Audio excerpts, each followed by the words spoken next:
والنازعات غرقا والناشطات نشطا والسابحات سبقا فالسابقات سبقا فالمدبرات أمرا والسابحات سبحا فالسابقات سبقا فالمدبرات أمرا يوم ترجف الراجفة تتبعها الرادفة قلوب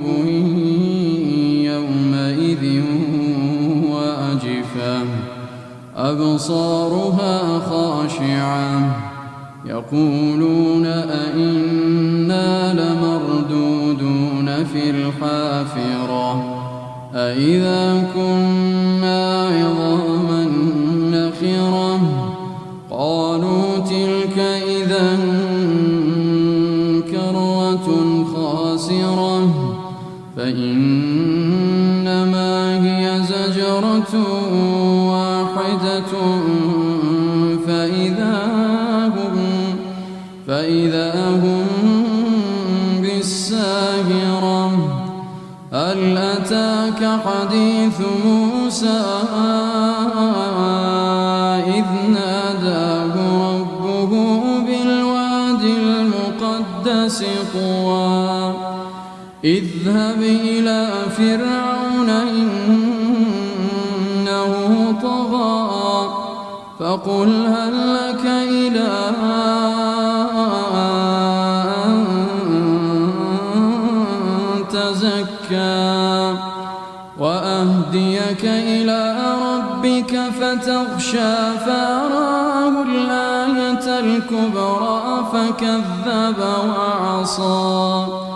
فكذب وعصى ثم أدبر يسعى فحشر فنادى فقال أنا ربكم الأعلى فأخذه الله نكال الآخرة والأولى إن في ذلك لعبرة لمن يخشى أأنتم أشد خلقا أم السماء بناها رفع سمكها فسواها وأغطش ليلها وأخرج ضحاها والأرض بعد ذلك دحاها أخرج منها ماءها ومرعاها والجبال أرساها متاعا لكم ولأنعامكم فإذا جاءت الطامة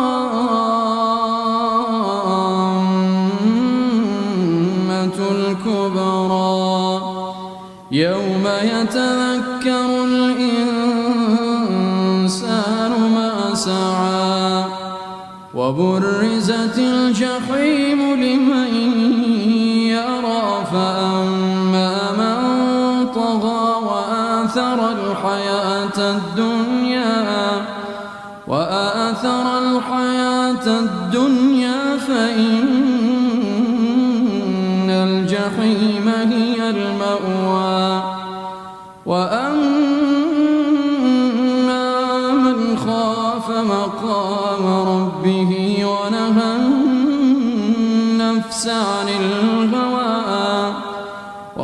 النفس عن الهوى فإن الجنة هي المأوى يسألونك عن الساعة أيان مرساها